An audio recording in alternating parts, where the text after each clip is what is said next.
It's a bird. It's a plane. No, it's Hassan Sunny, race Russian ride together with me, Ziaul Raushan, and we're delighted to be in the company of Superman himself, Hassan Sunny. Hassan, first things first, how are you doing since the season ended?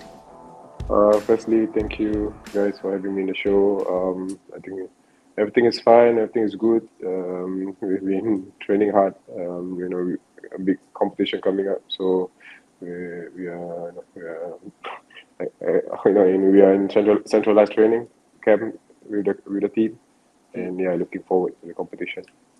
Yeah, so we've got lots of things we're going to be talking about on this episode of the chat. But I think the most Yep. important one and the breaking news here, Hassan, that you're going to have to reveal to all of us is that the question behind whether you're going to be taking over Henry Cavill and becoming the next Superman for the DC universe. Are the That's rumors too true? kind of you. That's too kind of you. All right. Anyway, on to a little bit more serious matters. Congratulations Yeah. on the move to Albirex Niigata. By the way, how Thank did you. that Thank you. actually sort of come about, Hassan? I think as you guys know, I was being released by Line City Sailors. I think I think just before Singapore Cup, and they spoke to us, especially me, and they told me that I'm not in their plan for next year. So then probably a few days after that, they heard rumors of me leaving, and I think to be honest, Albirex came forward and spoke to me and professionally, offered me a deal, and you know, to be honest, I had Hougang on my side as well, and my number one priority is to win titles, and at this age, I'm still thinking about playing top football, I'm not thinking about retirement, so I think Embedded suits me. Wow, that point you make about the leaving LCS and all, we're going to dive into in a short while. But before that, this Yep. move to Albirex, it's fascinating to hear that you still want to fight for titles and all that. With Albirex, were you even surprised that they approached you? I know you mentioned Hougang were in the running as well, but were you almost surprised that Albirex approached you?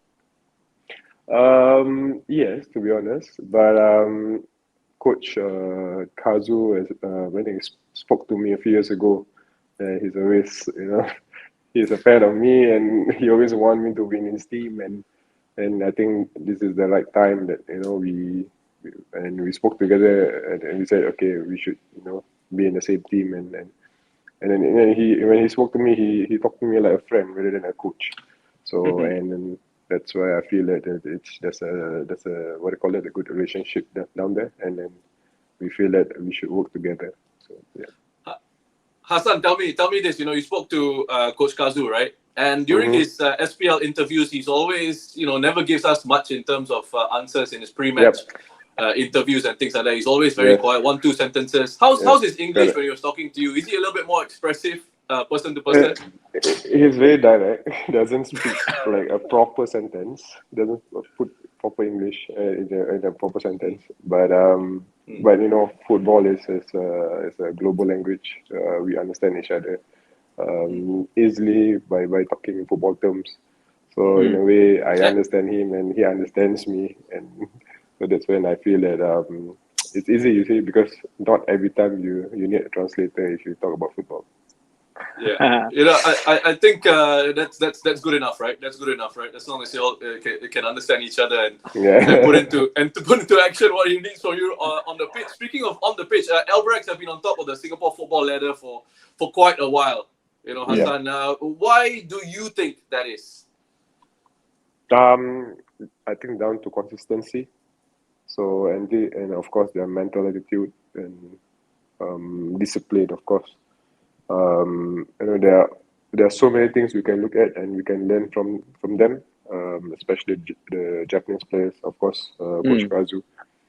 And I think they number one is I think they always want to win. They don't like to lose. So I think that suits me in terms of how I approach matches and of course competitions. And like I said, this time I think everybody suits me in terms of what I want, and the stage I'm in terms of my age and my performance level. So of course I don't want to I don't want to lose out in the top flight football at this age, because as if let's say if I go down in terms of if I slow down, I think retirement is at the corner for me. So that's what I'm not looking at. Yeah. Hassan, you talk about joining Albirex, right? There's obviously another Singaporean goalkeeper who's at Albirex already. Did he feature in a conversation with you? Do you find out much more about the club before you decided to put pen to paper? We laugh about it, in fact, they say, because I think out of courtesy, I gave them a call. So we're talking about Hairul Nizam Alau, and we have Fadil Salim as the goalkeeper coach, whom we played together, and I played against them as well. So out of courtesy, I called them before I signed. I said, okay, I've made an agreement with the club. I hope you guys will give me a warm welcome. So, and they were quite shocked, and they're happy and to have me in the club. So yeah, looking forward to work with them. To that point about joining Albirex, we have this question here from Scar ZX. I know he's better known as Kamal Raj, but he asks, why join Albirex instead of a local club and help young Singapore goalkeepers? What do you have to say for that? Playing in Singapore doesn't matter which club I'm playing for. I think it's really, to me, I'm really helping some of the boys, because when we train every day, they can just come there and watch me train, or they can speak to me, because I think it's normal to say now we have social media, we have Instagram, we have Facebook. They can just drop me a DM and I can just reply them. And I always reply to these young boys if they ask me questions. I'm always free to answer anything. So at this age, I'm more than happy to share and help all these young boys in terms of experience and knowledge. So there's nothing to worry about. I'm always there for the boys. Well, that's brilliant to hear. I mean, the fact that you're open to receiving some questions from young goalkeepers out there and willing to lend a helping hand and give them some of your experience. I mean, I know Alau has been at Albirex for a while now, and he's also doing some coaching with them, right? Has there been any thought for you to get involved on that side of things with the club? Yes, in fact, I think Albirex has done a lot of stuff for me behind the scenes. Not only on playing side, and I think they are looking at me on my future, and they say what I want to do. But at this moment, as much as I want to help these young boys, I don't really have interest in on the ground. But I hear a lot of goalkeeper coaches telling me that you should share your knowledge and give back to the community. So maybe I will give it a try, but so we'll see. It's not the end yet for me, but yeah, we'll see.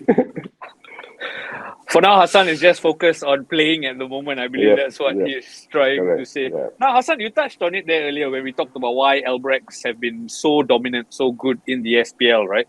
But you've come up against them several times in your career, especially at your previous club with that rivalry. Right. Why are they so difficult to play against? Because in your previous club, LCS, they've never beaten Albirex in the league, at least. Correct. So I think everyone can see that, and any teams that play against LCS, they will always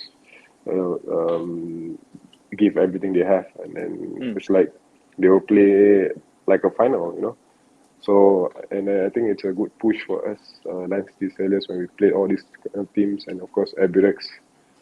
For record, we haven't beaten them this year. We didn't beat them this year, so that's a sign of a team that is so hard to break down, and yet, because we tried till the end, and they scored last minute. I think in Jalan Besar Stadium they scored the dying minutes, and so as much as we tried hard to beat them, but they're just undefeatable. Hey, the rivalry between the two clubs, LCS and Albirex, it's a very recent rivalry, right? In that sense, because LCS essentially are a new entity. But it's been brilliant to watch. The quality on display of both these clubs, and every time you guys come together on the pitch, it's been a real joy to sort of cover. So we know about this rivalry, and we know about your move to Albirex now. We have another question from lcsfamily.sg. They actually want to know, right, why did you join Albirex knowing that they are the biggest rival of the Lion City Sailors? Now, this is something, Hassan, that affects players throughout the world of football, right? We know of players moving from Inter Milan, AC Milan, vice versa. And it does happen, players moving across to rival sides. What's your take on it? There's a reason why Lion City Sailors and Albirex are called rivals, because they are the two best teams in the league and in the country. So if I can't be in one of the best team, I have to be in the other one. So, and thank goodness Albirex came forward and told me that they have interest in me. So sorry to say I'm in the other side next year.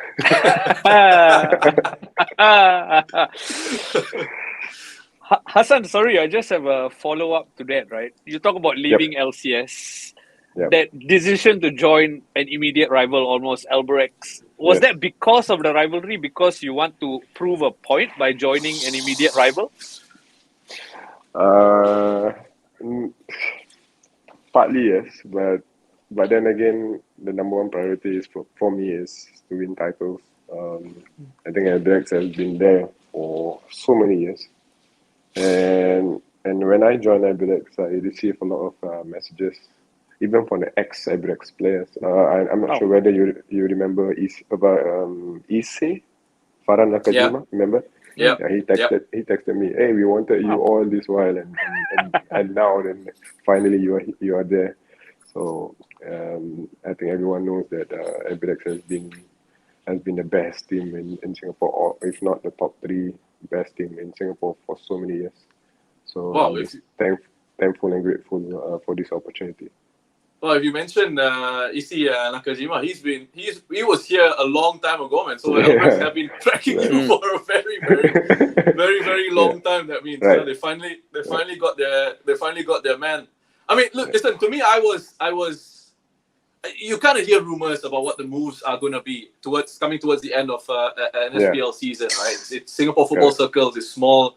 There are not too many secrets. It was a surprise for me to sort of see you go, though. That LCS, from my view, from the outsider's perspective, was that they just seemed to be quite comfortable with letting you leave, and that you've joined a rival now, which is a big step. To let a high quality player. It looked to me like there was so much that you could still offer. It's not like you were a player who was on the wane, like your form was dropping, your form was dipping. That wasn't really the case. So I just want to try and get some insight as to what actually happened. Do you have some insight as to what the decision-making process was from LCS's perspective? I don't want to speculate, but I feel that they are letting go a lot of players and stuff, mainly locals. So I don't want to say much. I'm still contracted to them till the end of this month.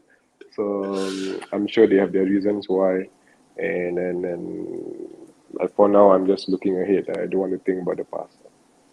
Okay, that's fair. I mean, some of the reasons have been reported about. There's restructuring going on at the club, and there's some issues that they need to sort out going into the next campaign. So we'll leave it at that. But what I want to sort of look at now is okay, Roshan, carry on. You go on. I saw you raise your hand like a good little boy in the classroom. Yes, I know you want to leave it at that, and I respect Hassan's decision to not say much because the fraternity is so small. And granted, you don't want to make too many enemies, burn too many bridges. But one question that many people have asked is, when were you made aware that LCS won't be keeping you for 2023? If I'm not wrong, right after it was second last league game, I think after Albirex game, somewhere around there. But I know it was before the last 2 games that I didn't play Balestier Young Lions. So around that timing, And to Roshan's point, we do hear rumors because the fraternity is fairly small. Were you caught by surprise by their decision to tell you that, or did you already hear the murmurs coming along? No. To be honest, I was kept off guard, and then I was caught off guard. In fact, knowing that not only me were not me, Shadan, and Mm. Gabriel, and Faris, and Mm. some other players not in their plans, and suddenly we were just because what was being mentioned to us like few months before that and then was two different things. So that was when we felt that it's a bit unfair, what being discussed to us or with us. So that's why we feel that we were a bit, not a bit, but we were disappointed. Yeah. Yeah. Fair enough. Now I'm happy to leave it at that. I don't think we need to pry any Yep. further. I think Hassan, you've had your say, and let's move it on back to the football, shall we, Rosh? Yeah, sure. Yeah, I'm glad you jumped in there, Roshan. I'm glad you jumped in there and got a bit of clarification from Hassan about it. I just want to actually sort of go back to the season that's just ended. And for large parts of it, Hassan, right, in the league anyway, it looked like you guys were going to go on and win it, and then suddenly things just sort of Yep. fell apart. Can you sort of put a finger onto what the issue exactly was?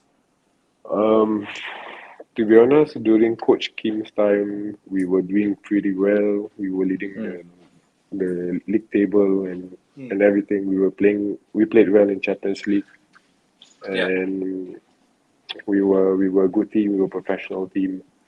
But a lot of things, to be honest, a lot of things happened off the field. Or I can safely say that disrupted everything. Mm. So hence the results. I think the results shown that we didn't really do well, and after Coach Kim left, and everything just went down. So Yeah. so I right to the end of the year. carry on. So Sorry, carry on. Yeah. right to the end of the year. So it wasn't just a dip. It was more to just we fell into a deep hole. Yeah, I understand that. And then with the group stage exit at the Singapore Cup, which was a huge surprise to all of Yep. us, the way the sailors went out. And I understand, Hassan, from what you're saying, that there were issues behind the scenes. But some people out there might still say it's difficult to have sympathy because this is a Lion City Sailors squad who have such talented players, right? Lots of experience, very good players, lots of good quality in there. Yep. Is it fair to say that the team should somehow still overcome these challenges because of the quality available? It's easier said than done. You have to understand some players were playing out of contract without any contracts, and to be honest, they have family or mouths to feed, and that because some players can control the emotions, some players can't. So for myself, I'm able to control, but some of the players cannot control themselves. So hence, some players were, I shall say, affected by it. And that is the outcome. And not only one or two, but I think a big group of them are affected. So results wise, and then everything didn't go well for us. Yeah, I kind of wanted to ask that question because I think it's important for us on the outside. I mean, I've been a player. I've been in those situations where things aren't really going well off the pitch, on the pitch, and there are reasons behind it because of what goes on behind closed doors. And on the outside, you don't really understand it. So I just wanted to give you the opportunity to provide us all with some insight as to how an environment like that, if it is toxic, it can in fact bring the rest of course. the players down to levels that they're not used to usually performing at. So I'm glad you've been able to give us some insight to it. I have something to say. The only good thing about this, and I feel this is quite rare, where there were no groups or cliques in the team. So we were all together against what's happening off the field with the club. So that is one good thing that I must tell you that we have a good team, but because of what's happening with the club and the players, so everyone is affected together. So you understand that because there were no cliques, like toxic is it's normal in the team, right? But so when you have team players that they are together but bordering by this, and somehow they it's like they unite, and also and say, okay, we just don't care about this, like that. I'm not saying exactly what happened, but it's like that. That's absolutely fascinating insight from someone. I mean, to Rosha's point, it's easy to speculate from the outside, but sometimes you forget Yeah, the human element of it almost, right? And correct. Hassan, sorry, all things considered, I know we're only halfway through the pod, but it seems like the future is going to be brighter than it was in recent months for Yeah, you. of course. So Yeah. I'm personally very happy for you on that. Now let's just bring it back to the cup slightly. You talked about when they told you won't be at the club next season, right? In that same conversation, did they then tell you you're not going to be involved in the Singapore Cup as first choice Yep. goalkeeper? Yep. So you have to imagine my situation. Like they told me I'm not going to play the last two games, and of course the Singapore Cup as well. So that left me in a situation where, okay, I'm not in the plan for next year. I'm not going to play the remaining matches, and of course the Singapore Cup matches. So what am I supposed to do now? So as much as I wanted to give up, but I know I have a family, I have four kids, and I have to do my thing. I have to focus on my future. So that's when I feel that I had to do a lot of things behind the scenes by talking to clubs, and there goes the deal with Albirex. Yeah, basically, you need to also take care of yourself Of course, behind the yep, scenes as well, right? You can't just rely yep, on the club doing everything. You need to watch out for your own yes, future as well, right? Everybody wants the best for themselves. correct. So there are a lot of things. There were a lot of things that happened behind the scenes, and prior to what happened. And then of course, but then again, we as professionals, we tried our best, Yeah. to play on the field. I think effort, you can't question our efforts on in the matches. Then Singapore Cup, and of course national team. So, but then again, all these things are bothering us, affecting us. So yeah. So, Hassan, can I ask you now, because it was fascinating when Izwan came across to join the Lion Yep. City Sailors, right? Because essentially this is, to me, Singapore's number one and number two. You guys have had to battle for the number one spot at times on the international stage. At times you were out, at times you were in. Then at Yep. times you were the number one, and he had to take a seat. So when he joined Lion City Sailors, did you know about it, and what was it like for you? What's that relationship like between the two of you? We don't have to be honest, we don't have the best of relationship. But when we're on the field, we treat ourselves as teammates, and when we are off the field, we were just as that. So, but then again, I accepted the challenge when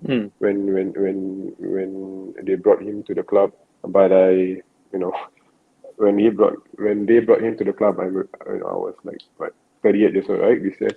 So I know somehow they have a plan for him, but I'm not that stupid, so I know what's going on. So I know what's going on. So I think that itself gave me a slight push. So I think I have to outperform him, to be honest, when given the chance. So I think, I think that speaks of my performance this year. And I gave everything just to show that I'm not here to retire, and I'm still here to give a challenge. But so they put me out of the game, and yeah. Hassan, you talk about outperforming, you talk about giving yourself a chance to fight for that number one jersey. I know we talk about the bad things, but you've had some outstanding performances for the Lion City Sailors during your time there, not less the AFC Champions League and all.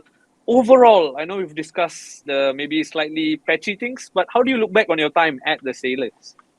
To be honest, I had a good time in this year. I enjoyed myself pretty much. When given a chance to play, opportunities to play, I think this year, and of course last year was, at least 2 years were my best years in terms of football. So I think I've given a good account of myself, and I didn't really complain much, and I did my job, and think hence I think that itself I think people spoke to me and some players spoke to me in and out of the club, told me that I don't deserve this and I deserve better. So I think Albirex has given me the opportunity for me to show them or to in a way appreciate me, and I think that's what matters most. Yeah, it's a very very smart signing by Albirex Niigata. I have to say it's a brilliant signing in terms of the quality and the level that you're going to be bringing to them. Listen, I think we're running close to getting out of time here, Roshan. So shall we move it on to the next section of the show and talk about the AFF Mitsubishi Electric Cup that's coming up? Yes, we can. But before that, I'd just like give Hassan an opportunity to speak to the LCS fans. Because in the Singapore fraternity, footballers rarely come out and speak, right? The podcast gives them a platform. So Hassan, if there's anything in terms of closing words you'd like to give to the LCS fans who are in the thousands. Sorry again, can you repeat the last one? Anything you'd like to say to the LCS fans just to about your time there and your time with the club and the special relationship the LCS family has with a player like you? And I have to say, I enjoyed my time there. The fans were superb, and so every single time, every after our matches, they were always there for us after the games. And, it's hard to walk out when probably more than 60, 70 people out there in front of the gate and waiting for you guys for us to just sign for them and take pictures with us. So, I enjoyed the experience. They were always there for us. When we were down, especially towards the second half of the year, they always, try to console us. And, I have probably 3-4 guys in the friend zone, and they will always get me something after the game and buy me stuff like, all the sweets and chocolates just to console us and calm things down. So I enjoyed my time, and then I have friends who are coming to my shop, and of course I have to mention this guy Jasper, who's always there in my shop every weekend, without fail, every weekend, every Saturday or Sunday he will always be there, and hopefully he could just see me then and speak to me. So wow. For now, I have to say thank you, Jasper. Well, for those of you who don't already know Dapo Hassan, go Google it and check it out. I believe it's in Tampines. All right, Rosh, let's move it on to the Mitsubishi Electric Cup. Singapore are grouped with Vietnam, Malaysia, Laos, and Myanmar. Hassan, what did you think about the group when the draw was made? I'm not saying we have an easier group, but it's never easy playing in the AFF Championship. And despite whichever group you are in, it will always be difficult, and because we have like 4 or 5 or even 6 good teams in the region, and now you have Laos and Cambodia coming up, and now we have Brunei back in the tournament. So yes, I'm looking forward to see the level other teams are at, and of course we are trying our best to show that we are one of the best teams in the region as well. You guys did brilliantly the last time out at the last campaign, right? That was hosted in Singapore. Yes. And now obviously the format is a different structure. You got home and away. Right. Yep. And it's more interesting, it was more interesting, right? I was going to ask you what kind of difference does that make? But also, you guys have got an away game against Malaysia. You're looking forward to that one? Of course, that's a good one. I think that's the last game of the group stage, and that will define whether we go through or not, hopefully. But then again, put that aside, doesn't matter you go through or not, but playing Malaysia is always special. I think we beat them in the last edition. I'm sure they will go out there and try to beat us this time. You guys have already beaten them this year as well in the Tri Nations earlier in the earlier. But they had a complete different team now. That's right. Because I was under Coach Kim, and Koreans are of a different level in terms of mindset and the professionalism, of Yeah. course, fitness as well. So I think not only me, we have in terms of players and coaches, we see that difference in terms of how Malaysia are playing right now. So I think it will be a different fight this time. Speaking of coaches, Singapore has Nishigaya at the helm now, and you've spent some time with him. The team traveled to Japan for that training camp and all in the preparation for the upcoming tournament, right? What is it like working with him, and how are the preparations coming along? I think Japanese being Japanese, they are very detailed and they don't rush things. They take one step at a time, and preparation has been going well. We just came back from a training training tour in Japan, Chiba. So I think we had a good preparation there. We played two good teams, and I think everyone played a part. Everyone has minutes under the belt. So and we have like what 4 or 5 days prior to the first game, and it's gonna be a good game. But sadly, me and Irfan, we are both suspended for the first game. That's why we didn't. I didn't play for the Maldives game, and Irfan had to come in second half. So, yeah. A bit sad, those red cards Yeah, going on man. into the Yeah, we were looking forward to the competition, and suddenly they told me and Irfan, hey, you guys are suspended for the first game. Once you mentioned the suspension, I only think about the last game, the one that you all got sent off as well, right? That really still makes my blood boil. How's the team feeling ahead of this one? I know it's been rocked by a couple of key injuries to Adam Swandi and Iksan Fandi. So how's the team feeling ahead of the big kickoff on the 24th? You know, there's always pros and cons playing friendly matches before or prior to the competition. But if you don't play, you don't get a good preparation. If you play, these are the things that you have to sacrifice or take the risk.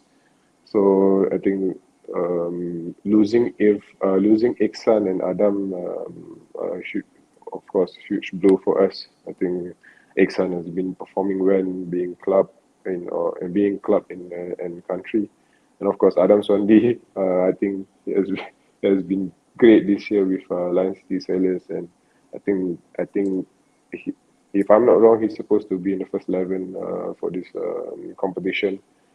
And I think he showed that he deserved to play in the team in the first 11. So, and I think unfortunately he had a knee injury as well. Same goes for Iksan, and I just want to wish them all speedy recovery. Yeah, I want to echo those sentiments as well. Really unfortunate that those two guys picked up those injuries, and especially for Adam. He's had some really bad luck with injuries throughout his career. Very talented player. And hopefully those two guys can. It's disappointing now, but hopefully they can come back stronger at some point. I kind of want to go back, Hassan, to Nishigaya and the goalkeeping department. Essentially, does he get involved much with that? What does he want out of his goalkeepers in terms of the general style of play?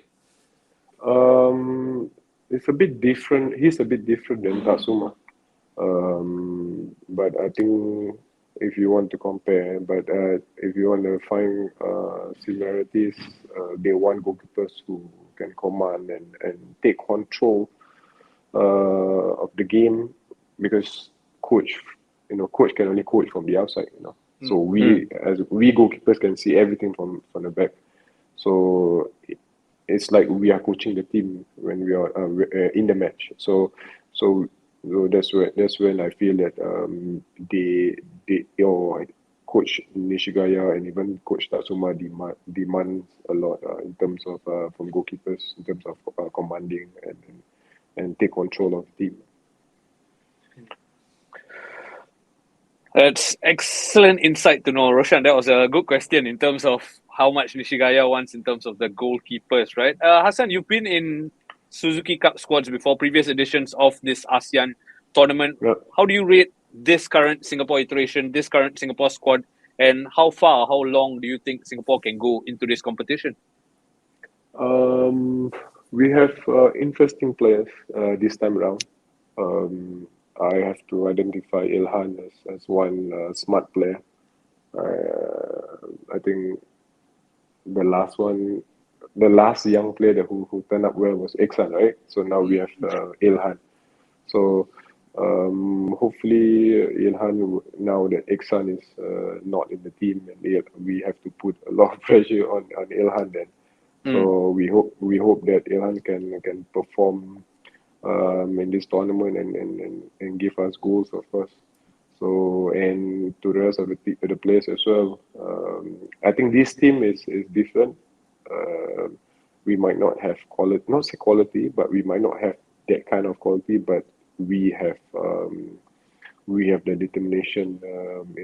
When one goes out to press, the others will just come up and automatically fight for the rest. And I think this team. Remember, I think against Kyrgyzstan and Tajikistan, right? Yeah. Asian Cup qualifiers, or if I'm not wrong, Yeah. or World That's Cup right. qualifiers. Oh, Asian Cup qualifiers. Asian I think Cup. we Yeah. Asian Cup we Yeah. we didn't lose a big margin, but we fought till the end. So I think that showed character.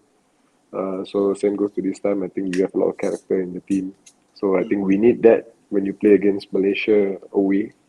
So I think it suits us in terms of how we're going into this tournament.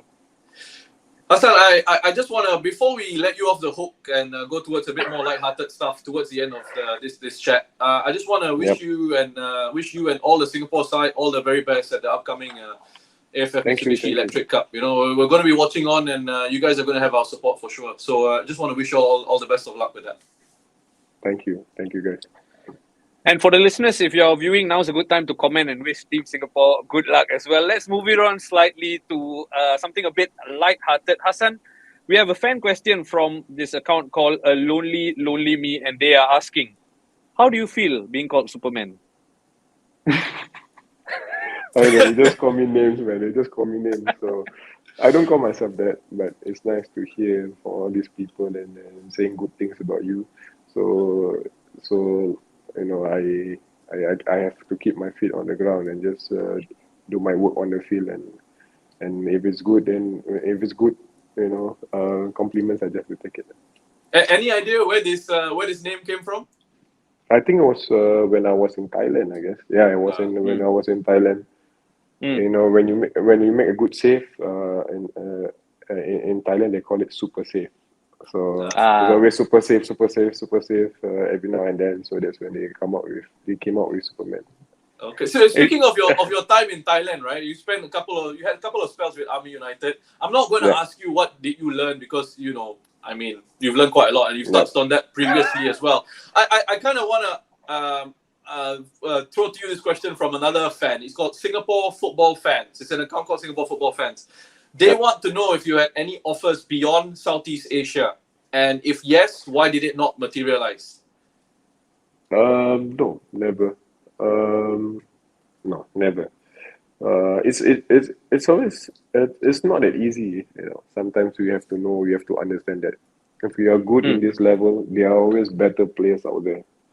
There are always better players than you, or than that crop of players. So we have to understand that first. We have to accept that there are always better players than us. So we might be good here and not there. But Hassan, you were in the top 20 of the world's best goalkeepers. Remember that? Yes. I don't know how they rank me in that list, but you always have to be thankful when these kind of things just suddenly appear, and top 20 in the world. Just wow. So it's pretty incredible, man. Honestly, it must be so good to hear news like that. Yeah. But Hassan, just shows incredible humility, what you just said in terms of knowing and stuff like that. I have massive respect for what you just tried to describe in terms of why the move beyond Southeast Asia didn't materialize. Hassan, just a personal question from me. I've been wanting to ask you this for a while. Most goalkeepers wear number 1, let alone when they are first choice goalkeeper. Why do you insist on holding on to number 18? I think it was when I was in Thailand, and the number one jersey was taken by the local, and you as foreigner, you cannot just outrule the local player. But I was given the option as well to take number one. But then I spoke to myself that this is one thing I always tell myself, that I must not tell myself that I'm always the number one, no matter where I am. Being the national team, if I keep on playing, I cannot think that I'm always the number one. I have to fight for my spot. So I think that itself gave me a reason why I should not take the number one. No, not 18 Jersey. because you are not 18 because you are a big Forever fan of 18. Sundramuthi, yeah. No. He's a good man. He's a nice. He's a good guy, great player as well, man. Yeah. I got another question from the account called Singapore Football Fans, and this is about John Burridge, also known as Budgie, one of your coaches in the goalkeeping department, national teams last time. Budgie has been quite vocal over the last few years about how he thinks you and Izwan should be playing in Europe, and he's mentioned some high-profile clubs, and he says he's tried to bring you guys over. How much truth is there in all of that? To be honest, the effort was there. He did try a lot in terms of to bring. He did try his best to bring me there, but at the end of the day, we have to thank all these people who give, who go the extra mile to do things for you. And I did say thank you to him because he tried his best. Because when I was in London for holiday and people kept messaging me, hey, are you there for the Leicester City team? Are you going to sign for them? I said, no, I'm here for holiday. Because of what Budgie did. So Budgie spoke to the Leicester City second team coach, if I'm not wrong. So, and then while in negotiation, I think he left, he resigned, and so that. But then again, I won't be there. So, but at least the effort was there. So. Okay, that clears it up then for those of us who are wondering if there is any truth to that. Hassan, final question. You've alluded to it, the appetite to win, the appetite to continue playing at the highest level.